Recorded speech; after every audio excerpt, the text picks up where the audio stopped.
It is Monday, December 19. The weather's getting finally a little bit colder in Atlanta. It's going to be Chicago weather when it's like 10 degrees on Thursday or something like that, Jake. I'm not looking forward to it. I thought about playing frisbee golf that morning, and then I saw the weather and I said no.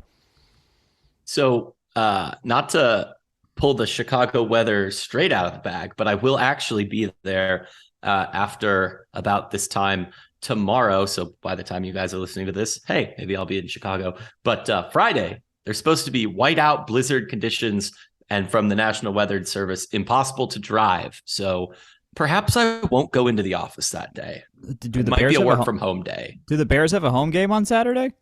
That's a good question. Let me check the schedule. They'll probably Uh, clear that snow out beforehand, even if they do. But that the Bears are playing the Bills in Chicago at 1 p.m. Yeah, oh my that's goodness, that'd be hilarious if the Bills' next snow game was not in Buffalo. This is like these are the only really. It's like it's Buffalo, Chicago, and Green Bay are like the last snowed, and I guess maybe not Detroit. They're in a dome. Like those are the last Cleveland could do stadiums. it. New England sometimes, I guess, but like they keep doming those stadiums up there. Thankfully, Buffalo's next one's going to be normal, so that's not going to be the case for that one.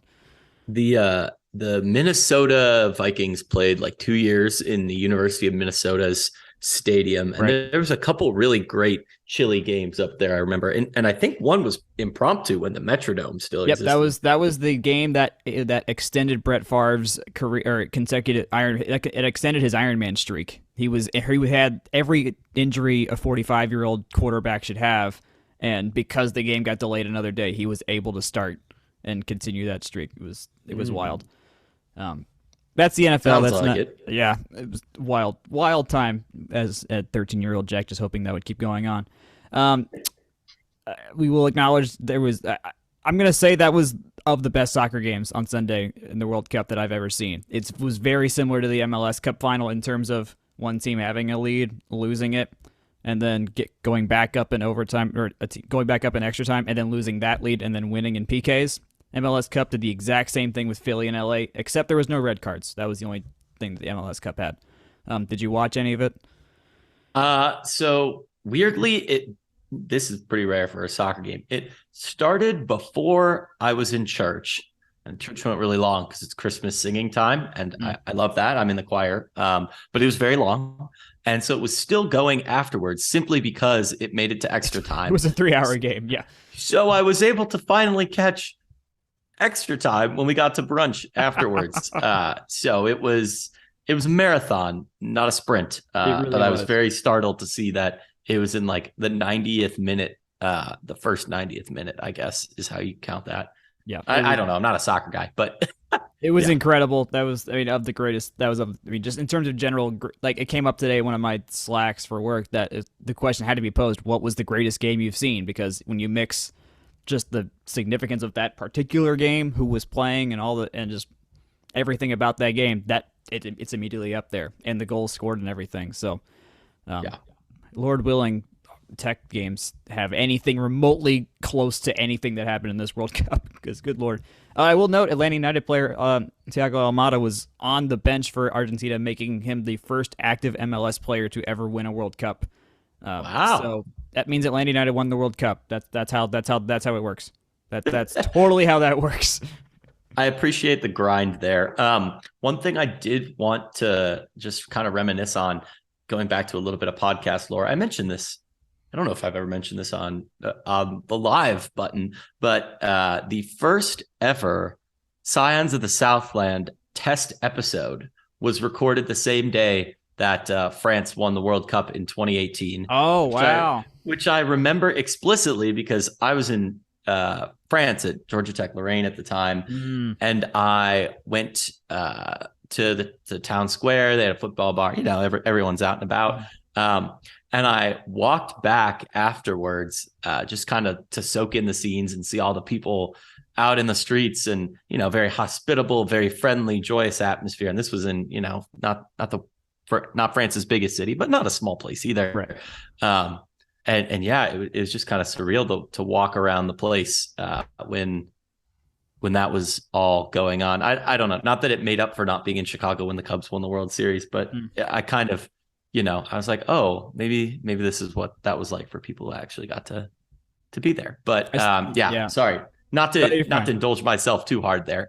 No, it's good. I mean, I remember that day because Atlanta United had the game immediately after that. Like they were the World Cup was Mm. the lead into Atlanta United playing Seattle that day. Like national television, international TV, and everything. We were next, literally that day in the global soccer programming.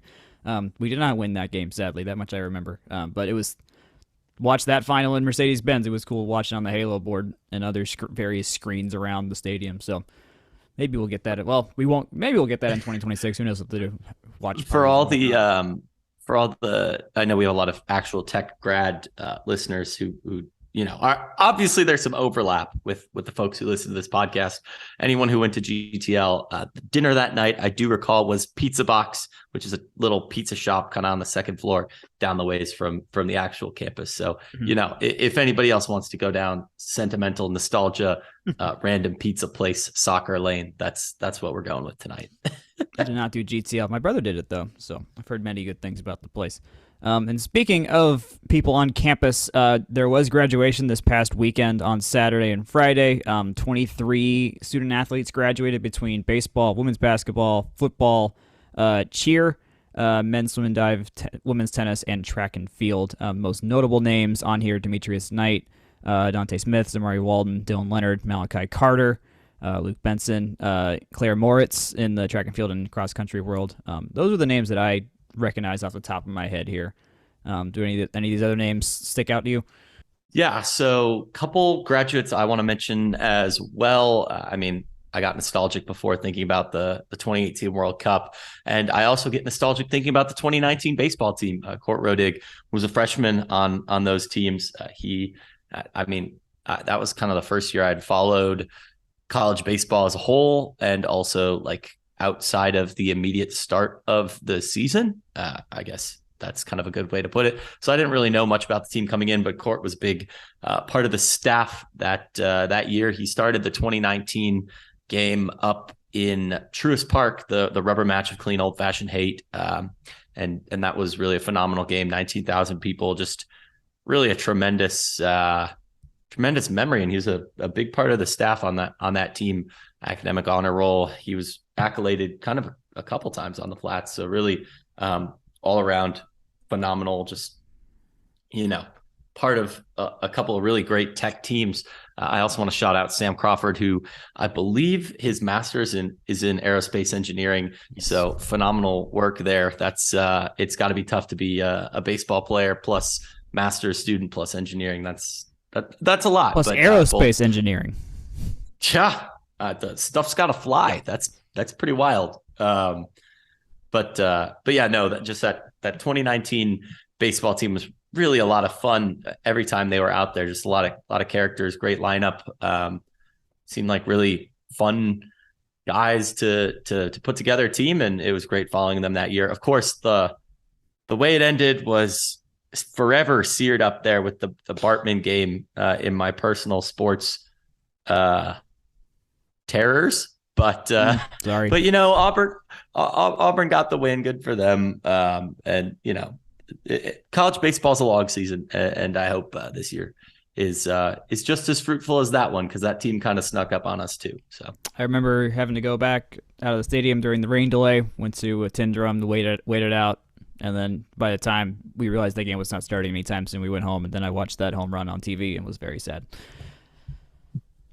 I think Akshay and I went to a Chicago Fire game before that walk-off home run. That was a busy day too. But yes, honestly, half the reason I'm waxing poetic so much this week, Jack, is it's kind of a light week in terms of tech news, is it not? It's lighter than most. One note that we forgot to get to last week or 2 weeks ago, whenever we were supposed to come out or talk about this, was that Emma Kauf, softball catcher, left fielder, just all around great person. She is one of the 13 finalists for the John Wooden Citizenship Cup. That's one of 13 out of all. And this award is open to all athletes in high school, college, Olympic sports, and professional sports. So this was of thousands of, in theory, possible candidates. She got that, and she got one of the nominations. She's done some incredible work. while at the Flats in terms of being on the student athlete advisory board and launching herself beyond that. She's done a lot of local mission work and a lot of sports related charity work and whatnot. She's volunteered at a bunch of different places around Atlanta. Notably, she's volunteered with Maggie 5K, the Big B Clothing Drive, and the Michael Eisenhower Toy Drive, which is Tech's biggest collection for the Atlanta Children's Shelter. All that's coming from Tech's release. That's on their website. We can read more about that. But she is of Tech's best by far, so I absolutely please go watch her play some softball once February rolls around, because she will not be here forever. And we are very thankful the Nebraskan came to Atlanta to be with us. Also, softball tickets are on sale, so you can actually go and buy those tickets now to go see Emma Kauf and the rest of the softball Jackets in person. Any Emma Kauf notes that you have? I mean, she's a phenomenal player, clearly a phenomenal person as well. So very, very exciting. Want to be one of 13 is a very short list when you think about how big all of college sports is on the. I mean, yes, they award a male and a female, but there's 360 some Division I schools, and they all field at least like 14 teams and some up to 40. Like this is not a lot. This is a quite small portion of the student athlete population. So yep. in addition to being a really big part of that team, there's a lot of awards that kind of get floated around out there, and most people don't know the difference between a lot of them. This one matters. Yep. I mean, a lot of them matter a lot, but this one is particularly significant. It is. She will find out a little bit after New Year's whether if she won or not, and if she does, the ceremony for that is at the College Football Hall of Fame, so just a short walk down the road. So no travel needed to win that award or receive that award. Budget met. Yes. Check. We also, I just realized this while we were recording, Tech hired their offensive coordinator since we last recorded. This is why I was Buster Faulkner. It's really... Yeah, it's been that long, 8 days. We recorded last Sunday. The hire was reported on Monday. So, yes, Georgia Tech has hired Georgia's former offensive quality control assistant and is now the offensive coordinator here at the Flats. A bunch of people reported this early on Monday. His coaching history is he's got some various Georgia stops between Georgia, Valdosta State. He's also been at Central Arkansas, Murray State, Middle Tennessee State, Arkansas State, and Southern Miss. His longest tenure before Georgia was from 2012 to 2015 as Middle Tennessee State's OC and quarterbacks coach. In 2020 to 2022, he's mainly been with their quarterbacks, so Stetson Bennett's his fault, sadly, I guess, in some ways. But we have Ben Tankersley wrote a very, very long piece on our website about Buster Faulkner, and then Robert Binion has some stats about him as well. So we are out of the chip long umbrella now, which I guess for some is going to be good news. For some may not be good news. But either way, where we are here is we got Faulkner. A couple people that I've talked to that somehow knew about him through the weeds have said he's a good dude. So that's all the intel I really have. I had not heard of this guy until we hired him. But that's me neither. That's what happens when you're an offensive quality control person, even at the most prestigious football program in the nation right now. Ooh, Jack, you're gonna even if you may objectively be somewhat or all the way correct about that, there's still going to be some people rankled in our mentions. You can send your complaints to Akshay. Who wins? Not us. Who has been winning these games? I mean, hey, they were not the most prestigious team in the country for the first quarter and a half against us, though. That's for darn sure. We had that battle won for a quarter and a half, which is more than we bargained for. And we will be working 365 days a year, according to Coach Key, to solve this problem anyways. So, maybe by next year, we'll be up to 366. No one check your calendar.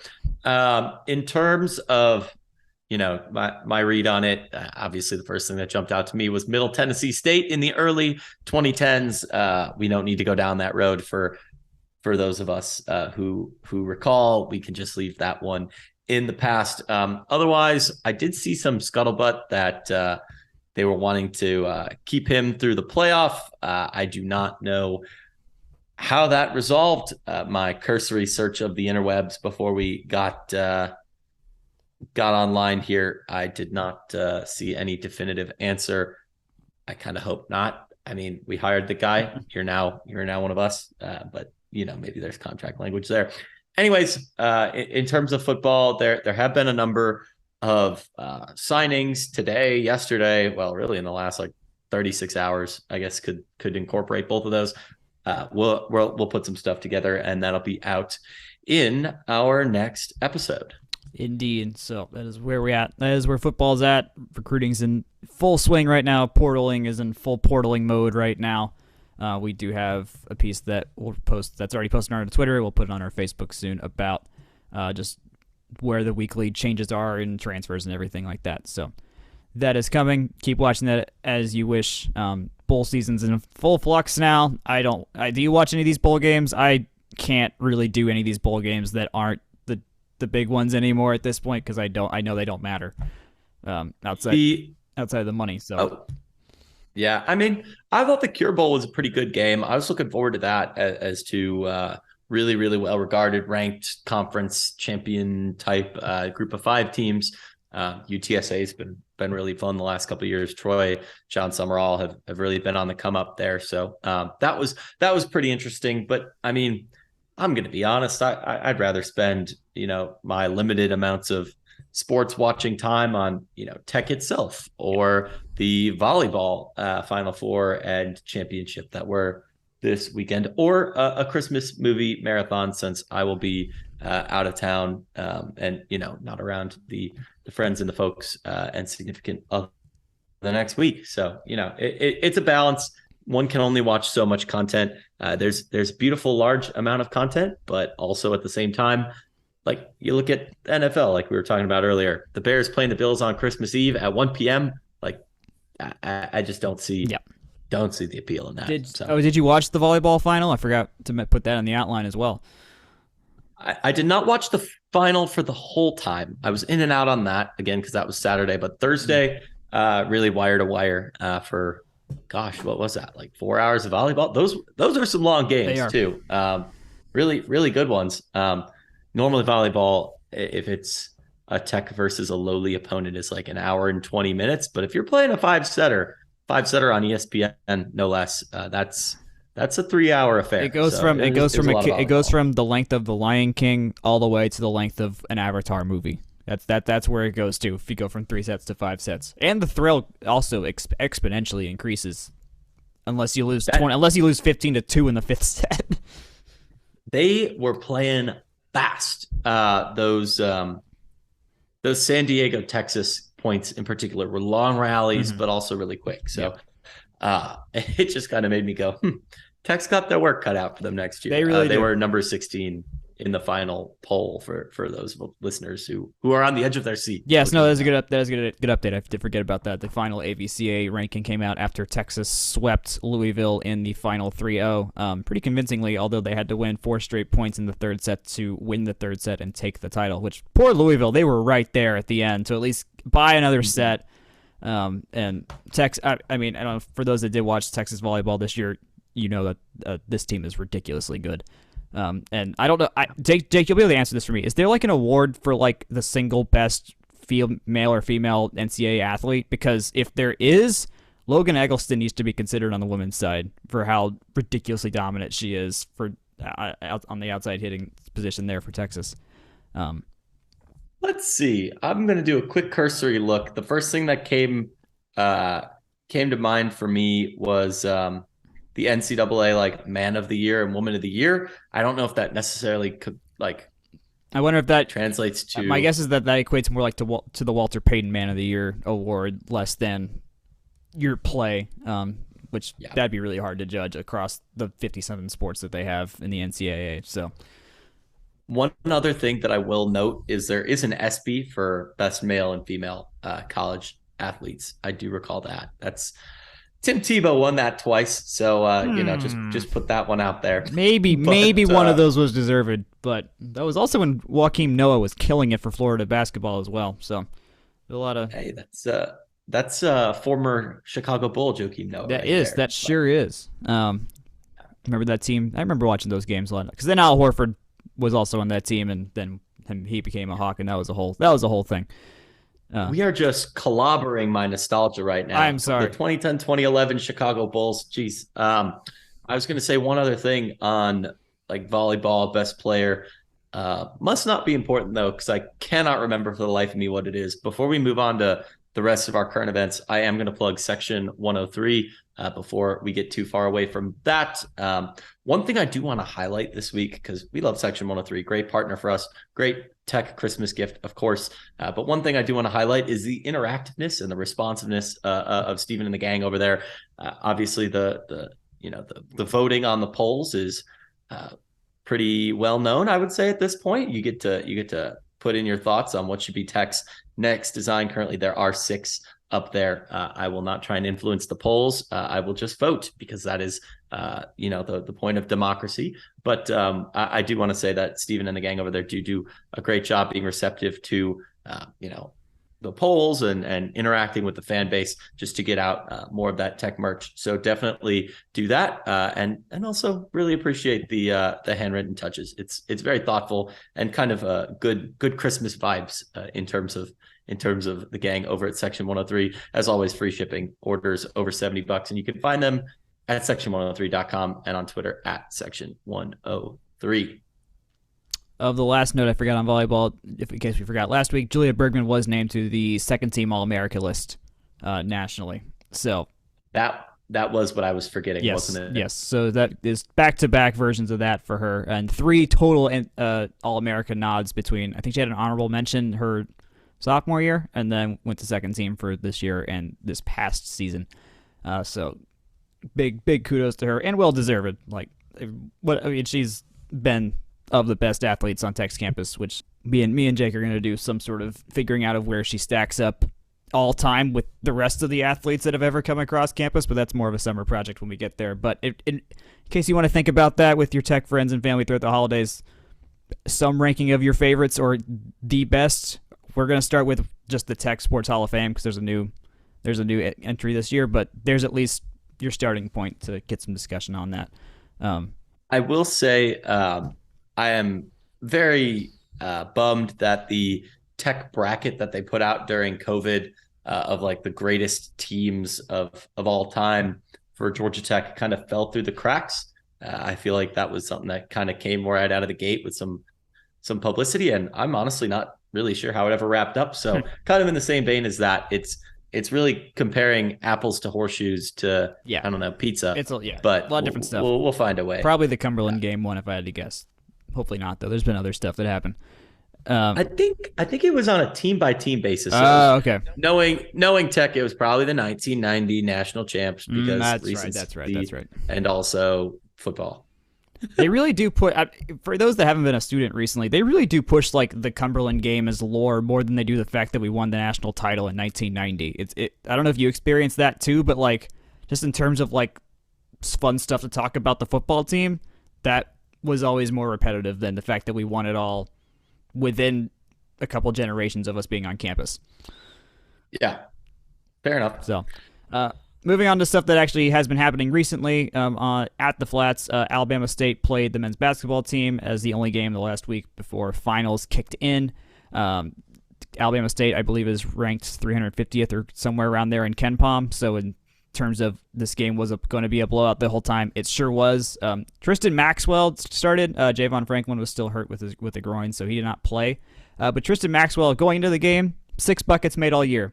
In the game, made 6 buckets. So led the team with 18 points and was just draining threes. At points, defense was not great, to the point where Pastner was just slamming the scorer's desk. If he had his face shield, it would have been in a million pieces, I swear. But beyond that, not much else to note that I can remember from that game. I don't know if you watched, Jake. Yeah, I did watch the first half. I will say Georgia Tech was like 22-2 while I was watching. So yeah, they did go on a 22-2 the second half. Yeah, they went on a big run. Yeah, so in the second, Tech only outscored Alabama State by 1. It was 41-40. Obviously, you're kind of letting up. You're already ahead by 35. Mm-hmm. It's understandable. A little sad we didn't break 100. I haven't seen Tech break I was hoping to have that in a regulation game for quite some time. Yeah. But in terms of players, it is worth noting more Howard Sturdivant, Maxwell Kelly are your starters, and then you had another 1, 2, 3, 4, 5, 6, 7, 8, 9 off the bench. Yep. Count them, 9. That is 14 Tech players that saw the court. Jordan Mecca got some good time. Cyril Martinov got about 8 minutes. Fred's Paul's he got Bagatskis. Bagatskis. I mean, I'm a Lithuanian. I know these things, but got to be more confident in myself. Fred's Paul's Bagatskis, 5 minutes of time himself, and then some other time for Coleman Boyd, Braden Daniels, and Javante Hill. So Coleman Boyd's first points of the season. Made a 3. That was his first bucket of the season. Good for him. Good for him. It's always good to see that kind of stuff come around. Tech did have 17 fouls, which is a lot. We did. Against There's a lot of fouling. Alabama State. Yeah. Tech led the entire game. They did lead by 42 at one point. That was about halfway through the second. I'm trying to think of anything else that I saw interesting when I was looking at I'm looking at the game notes right now, and the only other thing that really sticks out to me is that Rodney Howard had a streak of 13 made buckets in a row broken in this game. He hadn't missed he made his last 2 against Northeastern and didn't miss against Georgia or North Carolina. He only went 7-7 between those 2 games. But he's not missing his layups and dunks is what I'm reading from that for the most part. Good. So, Tech has struggled with layups and making free throws for the longest time. So if they can do that better, then good for them. I will say Tech had 6 players in double figures. That's worth noting. They were only 69% from the line, but that's 9 of 13. So not a ton of opportunities there for the game and in both periods, both quarters, both halves. I can't speak tonight. It's been a long day. At or above 50% shooting. 3-point was above 50% shooting for the entire game. So really pretty locked down on offense. I thought. I don't think Tech turned the ball over too much. Five is pretty good. I mean, they came in, blocked 8 shots, did what they needed to do. It was a win. And dare I say, I think we have Florida Tech on the schedule still. Yes, we do. But to this point, Georgia Tech has avoided its confounding mid or low major loss for 2022. It hasn't happened. It has not happened. Yeah. This is good. And if it happened to Alabama State, good Lord, that just would have been the worst version of that as well. I mean, we did lose to Coppin State within very recent memory. I guess that's like 4 years ago now. But it's fine. Yeah. I'll note why we probably haven't been doing this, looking at another game note. Tech only had 5 turnovers the entire game, which under Pastner has only happened against Notre Dame in 2020, which I think I was at that game. And then the Utah game this year also was a 5-turnover game. So twice in a year, Pastner's team has been one off the Tech record of 4 turnovers in a game. Both of those happened a long time ago, LSU in 1990 and Wake Forest in 88. And we're 19th in the nation in turnovers. So we are actually we are excelling decently well in a major stat. I mean, granted, our schedule wasn't exactly like loaded going in, but so we'll see if this holds going into ACC play, which does begin on Wednesday, pending any last notes from you. I was going to say it has already begun. We played up at North Carolina, but I also want to forget that game too. So I don't blame you there. Hey, that was not too fun. And it came in the middle of finals on the road against a really angry North Carolina team like that. I barely watched the North Carolina game, and then it was Alabama State. So in my head, went back to we haven't started ACC ball yet when we had totally done that. But I want to add one thing based on one thing that you just remembered. The Notre Dame game that we only had the 5 turnovers. I believe that was a game we were down by like 20-something at some point, and they just stormed all the way back. It was like a Saturday night or something like that. Gosh, this is not good podcasting. No, it's not. Me and Jake have been to so many of these basketball games. We very much remember a lot of them, but also vaguely remember probably most of them at the same time. They all run together at some point. They do. Georgia Tech and Notre Dame have played a lot of good games over the past few years. I will note that Clemson is coming up Wednesday. A bit of a bummer for that to be after finals, and you hate to get a good Clemson or a good Virginia home game while people are away, while somebody such as ourselves are traveling for family and stuff like that. But that's the way the schedule works. That Clemson game is at 7:30 Wednesday. If you are out of town or if you are unable to make it to Midtown, it is on ESPN2 for your watching ESPN2. pleasure. That is part of a doubleheader if you're in Atlanta and want to go to 2 basketball games that day. The women's team plays at 1 o'clock that day, also at home against Furman. And we'll just use that as the let's talk about women's basketball. They played yesterday, Sunday at Boston College, and it was not the greatest showing. Only 4 buckets hit in the first quarter, en route to a 74-62 loss. That was our first game of ACC play. Boston College has actually been playing pretty well, even with the exodus of players they had, which included Cameron Swartz coming to Tech as part of that whole changeover with their new coach, I believe, that they have going on. JoJo Lacey and Andrea Daly for the Eagles scored 38 combined, which is pretty big. Aisha Wone-Arenat pretty solidly locked down the starting center spot, or forward center kind of role while we play 4 guards. So not our greatest, not the greatest showing today or yesterday. I don't want to be a hater or sound like I'm ragging on Georgia Tech, but 20 for 71 from the field. Yeah, not good. Not good. Is not very good. Nope.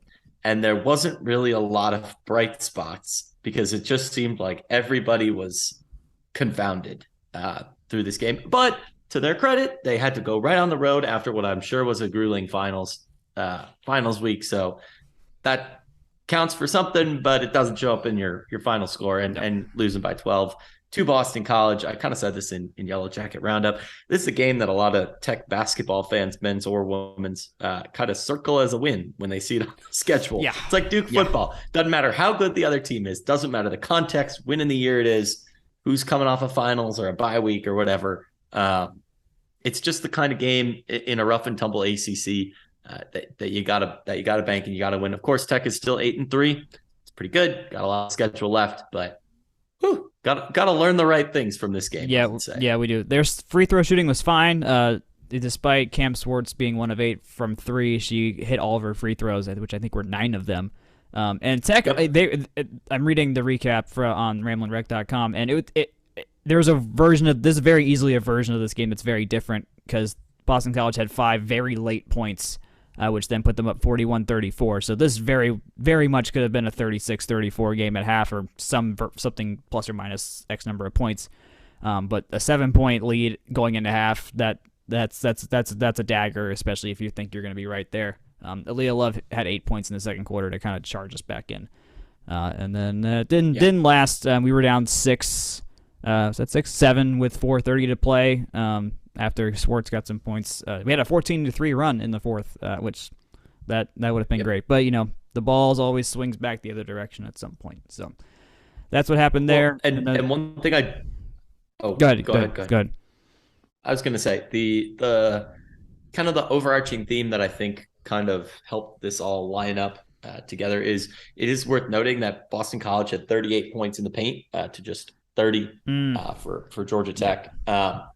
They out-rebounded us by 1. Again, you might go, hey, those two aren't terribly far away, Jake. What's the deal? This is a team that has had a phenomenal run of really impressive center play. Obviously, Lorella Kubai is the first to come to mind, but latest in quite a lengthy line of those for Tech. So it is worth noting Georgia Tech historically is not a team that gets anywhere close to being out-rebounded.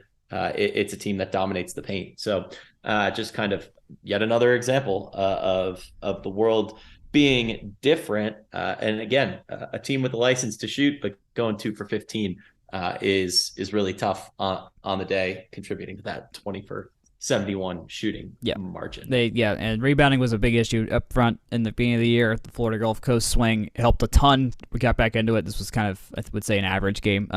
23 offensive and defensive rebounds for Tech. Even Stevens on that. And pretty even share of the load. Cara Dunn and Nerea Hermosa both had 7 to lead the team, and then third most was Kayla Blackshear and AC Carter with 5 apiece. So all the 4 highest rebounders were off the bench.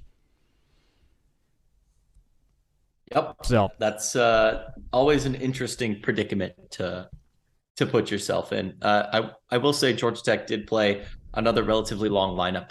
They did. This is a long lineup. We kind of lump men's basketball and women's basketball together, but they both are traditionally teams that play shorter. Honestly, volleyball too, but 10 folks in the game for Tech.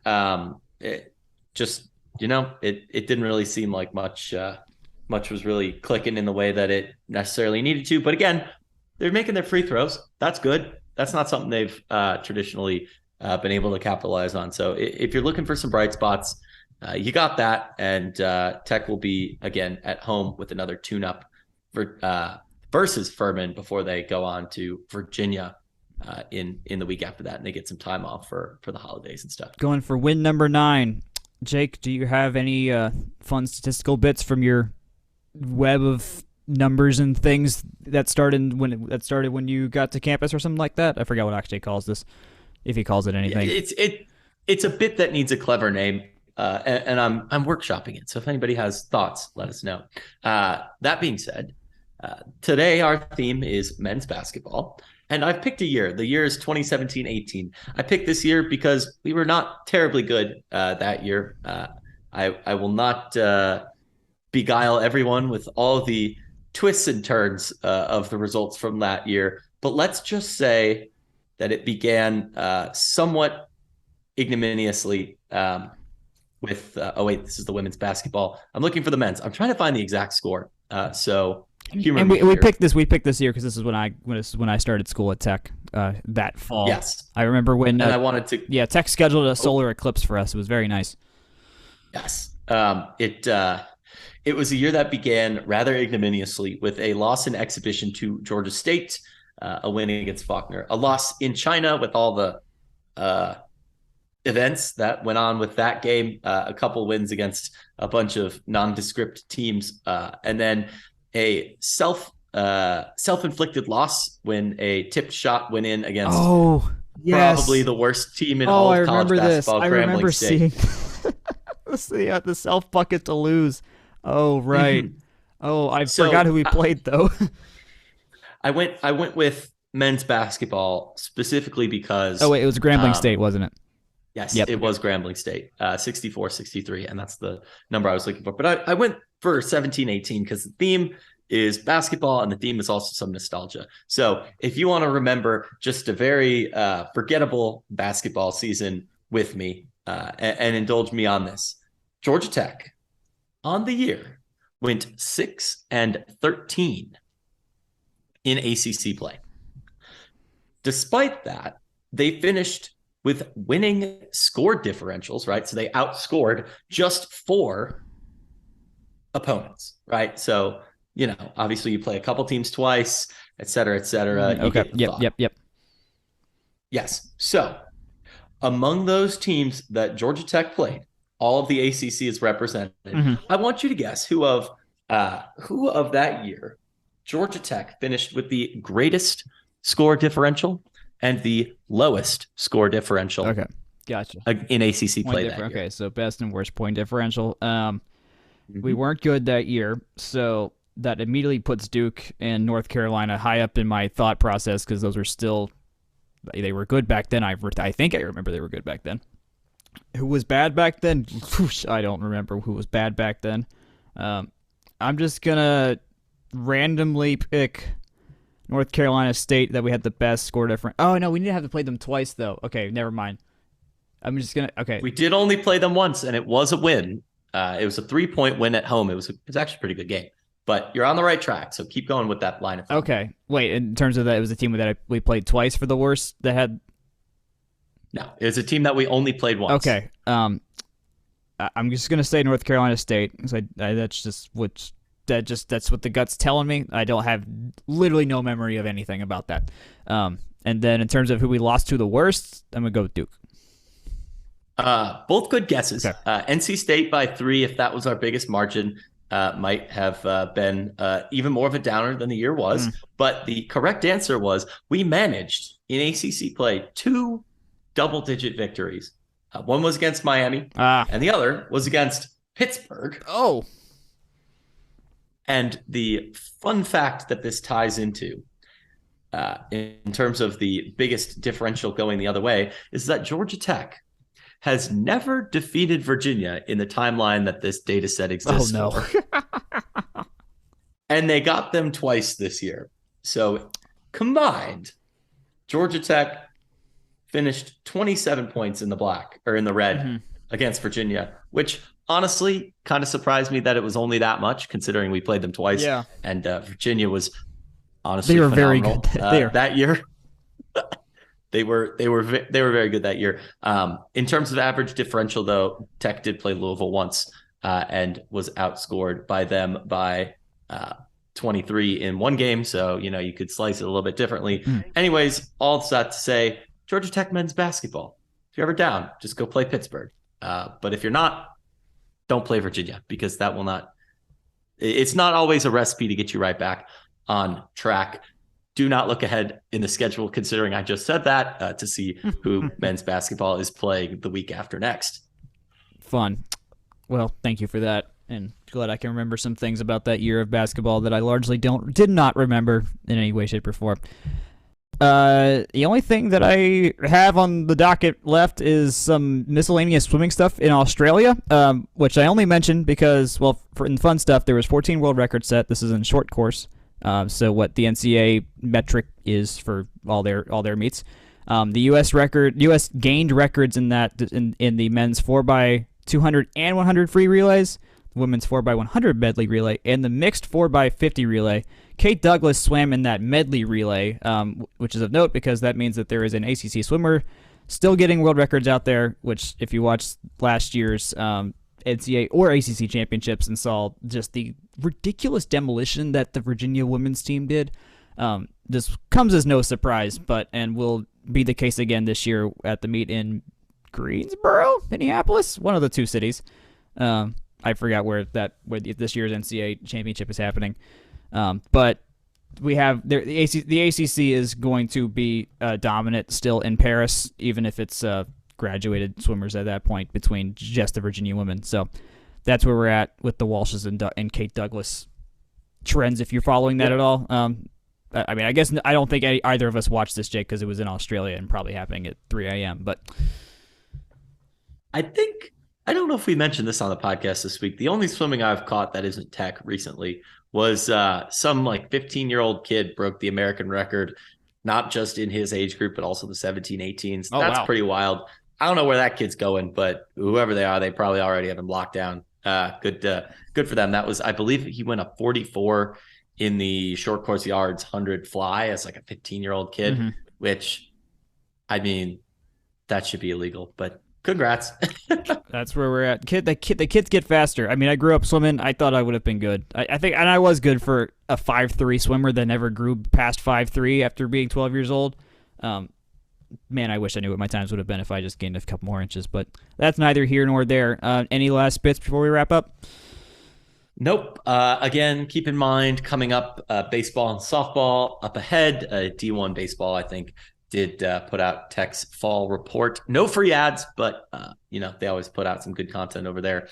So if that's your boat, go check that out. We will be back to preview them sometime in January, or for baseball, maybe early February. We got time.